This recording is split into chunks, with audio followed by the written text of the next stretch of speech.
कहा जाता है कि हर हॉस्टल के कुछ कमरे कभी न कभी किसी राज को अपने अंदर छुपा लेते हैं। ऐसे राज जिनके बारे में बोलना भी मनहूसियत बुला लेता है। इस हॉस्टल में भी एक ऐसा ही कमरा है, कमरा नंबर 13।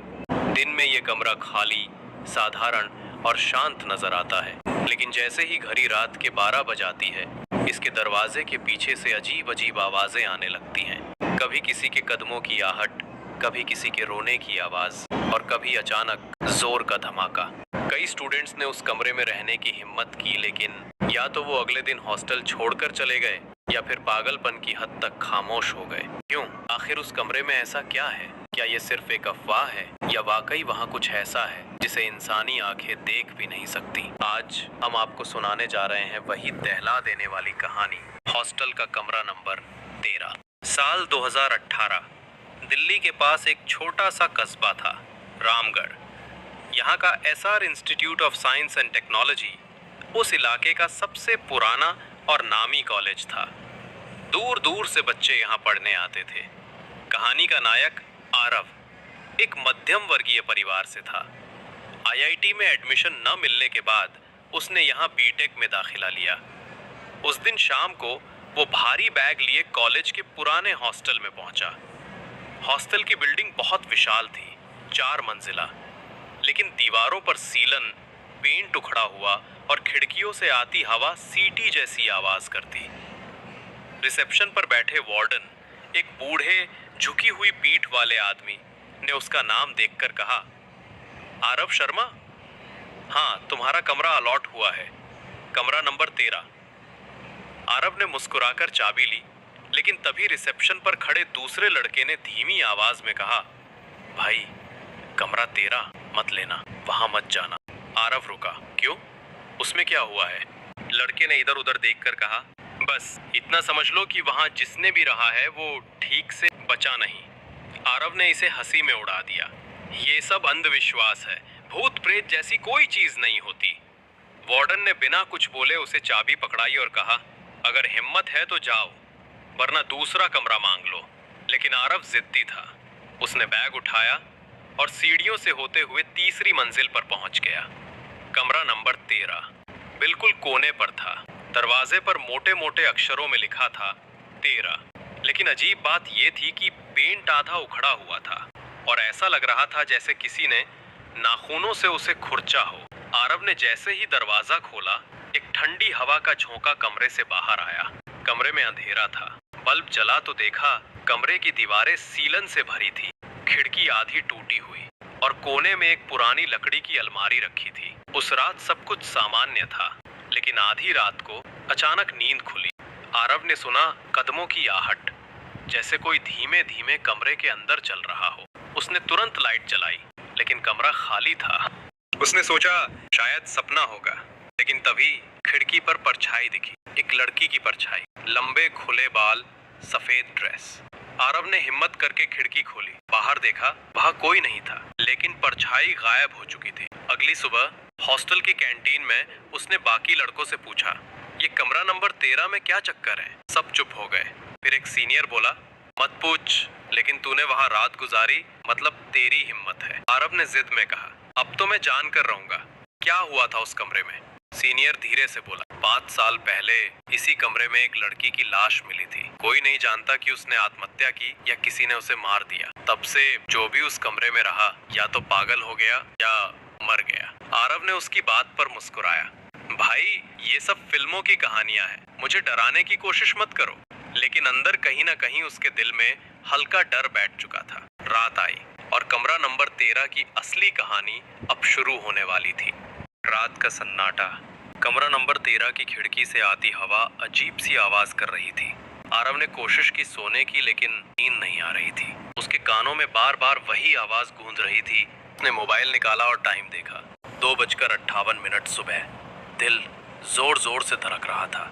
अचानक बाथरूम से पानी गिरने की आवाज आई, टप टप। आरव धीरे धीरे बिस्तर से उठा। कमरा आधा अंधेरे में डूबा हुआ था। वो कांपते पैरों से बाथरूम की ओर बढ़ा। दरवाजा खोला, सारे नल बंद थे, लेकिन शावर अपने आप चल रहा था और पानी बह रहा था। ये कैसे? उसने हाथ बढ़ाकर शावर बंद किया। जैसे ही उसने नल घुमाया, दीवार पर पानी की बूंदों से एक अजीब शब्द लिखा हुआ दिखाई दिया, मत रुकना। आरव के हाथ पांव ठंडे पड़ गए। वो घबराकर बाहर भागा और दरवाजा बंद कर लिया।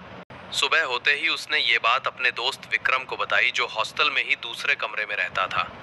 आरव, यार कल रात अजीब चीज हुई। बाथरूम में अपने आप पानी चल गया और दीवार पर कुछ लिखा हुआ था। विक्रम, तू ज्यादा हॉरर फिल्में देखता है, सपना रहा होगा। आरव, नहीं, मैंने खुद देखा था। विक्रम, चल आज रात मैं तेरे कमरे में सोऊंगा, देखता हूँ क्या होता है। रात का दूसरा अनुभव। उस रात दोनों कमरे में बैठे बातें कर रहे थे। विक्रम हंसी मजाक में कह रहा था, भूत प्रेत कुछ नहीं होते, अगर कोई आया तो मैं उसका हाथ तोड़ दूंगा। करीब 3 बजे कमरा अचानक ठंडा होने लगा, जैसे किसी ने एसी चालू कर दिया हो, जबकि वहां एसी था ही नहीं। अचानक खिड़की अपने आप जोर से बंद हो गई। धड़ाम! दोनों चौंक गए। विक्रम, ये कैसे हुआ? आरव, मैंने कहा था ना, यहाँ कुछ है। तभी अलमारी के दरवाजे अपने आप चरमराते हुए खुलने लगे। अंदर से पुरानी किताबें गिरने लगीं। आरव और विक्रम डरते हुए अलमारी के पास गए। किताबों के ढेर में से एक पुरानी डायरी निकली। उस पर धूल जमी थी, लेकिन सामने साफ लिखा था, रिया। आरव ने डायरी उठाई और धीरे धीरे पन्ने पलटे। पहले पन्ने पर लिखा था, मेरा नाम रिया है, मैं एसआर इंस्टीट्यूट में पढ़ती हूँ। हॉस्टल का कमरा नंबर 13 मेरा कमरा है, लेकिन यहाँ कुछ ठीक नहीं है। कोई है जो मुझे बार बार देख रहा है। आरव और विक्रम ने हैरानी से एक दूसरे को देखा। विक्रम, यानी ये वही लड़की है जिसकी मौत हुई थी? आरव, शायद हाँ। जैसे जैसे पन्ने पलटे गए, डायरी में अजीब अजीब बातें लिखी थी। मैं हर रात कदमों की आवाज सुनती हूँ। आईने में मेरा चेहरा नहीं दिखता, कोई और दिखता है। कोई मुझे मारना चाहता है। अंतिम पन्ना, लेकिन वो आधा फटा हुआ था। बस इतना लिखा था, अगर मैं मर जाऊं तो समझ लेना ये आत्महत्या नहीं है। और पन्ना वहीं खत्म हो गया। डायरी पढ़ने के बाद अचानक कमरे में लाइट चली गई। पूरा कमरा अंधेरे में डूब गया।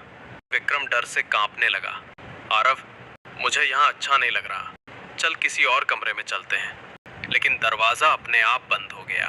दोनों ने धक्का मारा, मगर दरवाजा नहीं खुला। अचानक कमरे के कोने में एक लड़की की परछाई दिखाई दी। लंबे खुले बाल, सफेद ड्रेस, चेहरा अंधेरे में ढका हुआ। उसकी आवाज गूंजी, यहाँ मत रहो, नहीं तो मर जाओगे। विक्रम चीखते हुए बेहोश हो गया। आरव पत्थर की तरह जमे खड़ा रहा और फिर सब कुछ गायब हो गया। लाइट वापस आ गई, दरवाजा अपने आप खुल गया। सुबह होते ही विक्रम ने हॉस्टल छोड़ने का फैसला किया। आरव, मैं अब यहाँ नहीं रुक सकता। तू पागल है जो उस कमरे में रह रहा है। मेरी मान, तू भी निकल जा। लेकिन आरव के मन में अब डर से ज्यादा जिज्ञासा थी। वो जानना चाहता था रिया कौन थी, उसकी मौत कैसे हुई, और ये डायरी उसी के कमरे में क्यों छिपाई गई थी। सुबह की ठंडी हवा हॉस्टल की खिड़कियों से अंदर आ रही थी। आरव बिस्तर पर बैठा डायरी के पन्ने बार बार पलट रहा था। उसके दिमाग में बस एक ही नाम घूम रहा था, रिया। विक्रम हॉस्टल छोड़ चुका था, अब आरव अकेला रह गया था। लेकिन उसके मन में अब डर से ज्यादा सवाल थे। रिया कौन थी?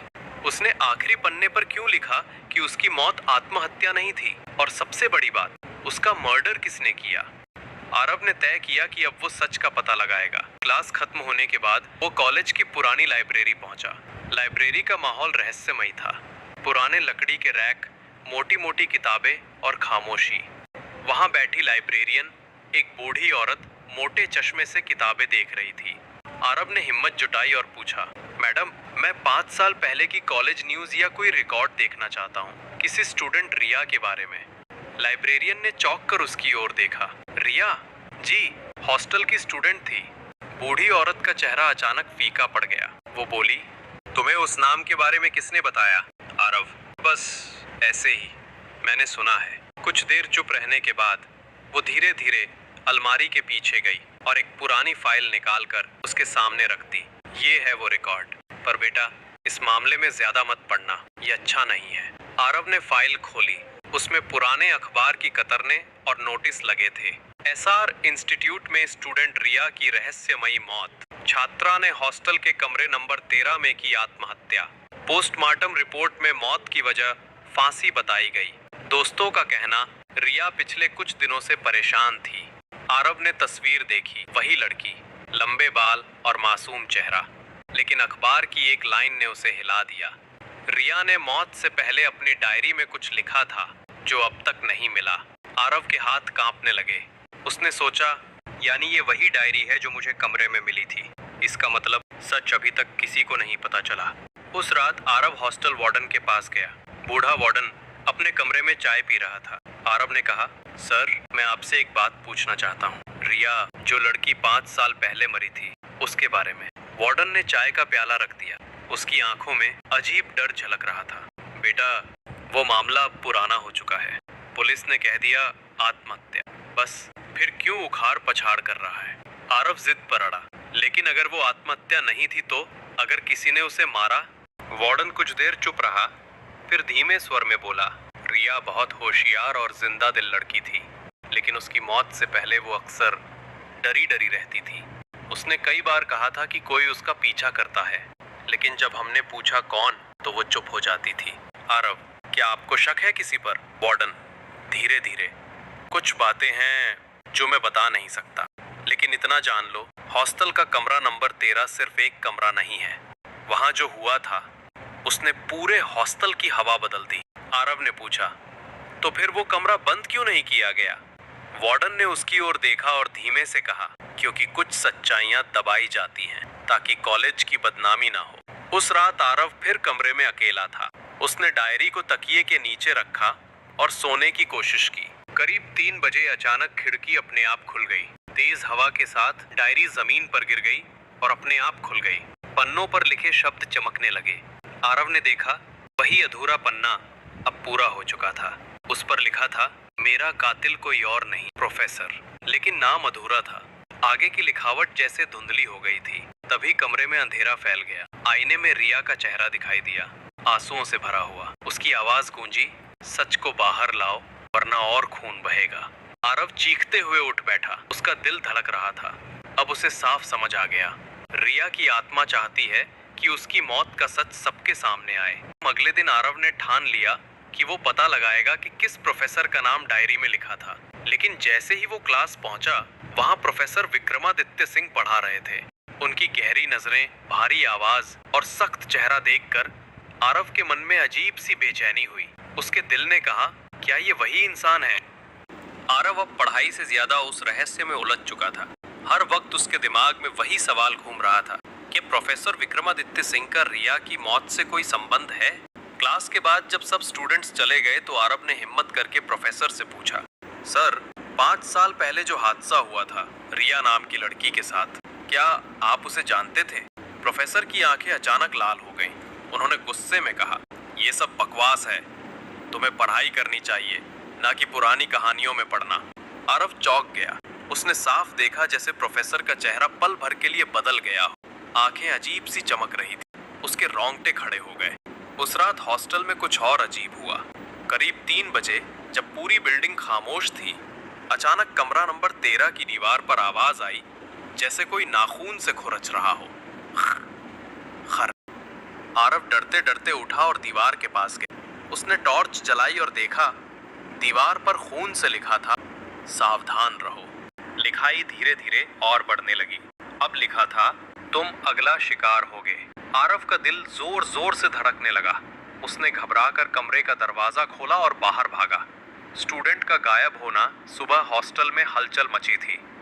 एक जूनियर स्टूडेंट आदित्य रात से गायब था।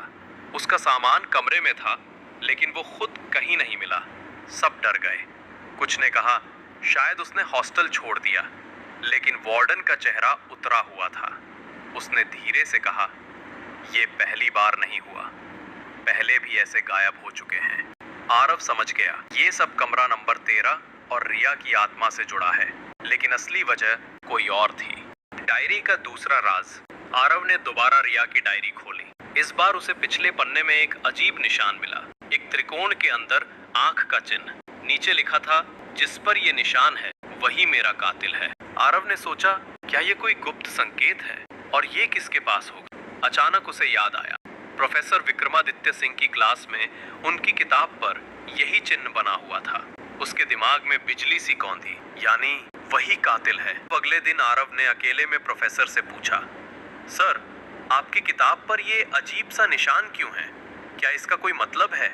प्रोफेसर ने ठंडी मुस्कान दी। तुम बहुत सवाल पूछने लगे हो आरव। उनकी आंखों में खतरनाक चमक थी। जिस रास्ते पर तुम चल पड़े हो वहां से लौटना आसान नहीं होगा। आरव का गला सूख गया। वो समझ गया, रिया सही कह रही थी। उसकी मौत आत्महत्या नहीं थी। उस रात कमरा नंबर 13 और ज्यादा डरावना लग रहा था। घड़ी की सुई जैसे ही 3 बजे पर पहुंची, कमरे की खिड़की अपने आप खुल गई। अलमारी से किताबें उड़ने लगी। आईने पर लिखा गया, मुझे इंसाफ दिलाओ। रिया की आत्मा फिर दिखाई दी। इस बार उसका चेहरा साफ नजर आ रहा था, आंसुओं से भरा, लेकिन आंखों में आग। उसकी आवाज गूंजी, कातिल वही है, उसे रोकना होगा। अचानक कमरे का दरवाजा जोर से बंद हो गया और दीवार पर खून से उभर आया विक्रमादित्य। आरव को पूरी तरह यकीन हो चुका था, लेकिन वो जानता था कि ये आसान नहीं, क्योंकि अगर प्रोफेसर सच में दोषी है तो उसके पास जरूर कोई ताकत है। शायद तंत्र मंत्र, शायद कोई गुप्त शक्ति। आरव ने सोचा, अगर मुझे सच बाहर लाना है तो पहले उसके सबूत ढूंढने होंगे, वरना सब मुझे पागल समझेंगे। उसकी लड़ाई अब शुरू हो चुकी थी। एक लड़ाई रिया की आत्मा को शांति दिलाने की और हॉस्टल के उस खौफनाक सच को उजागर करने की।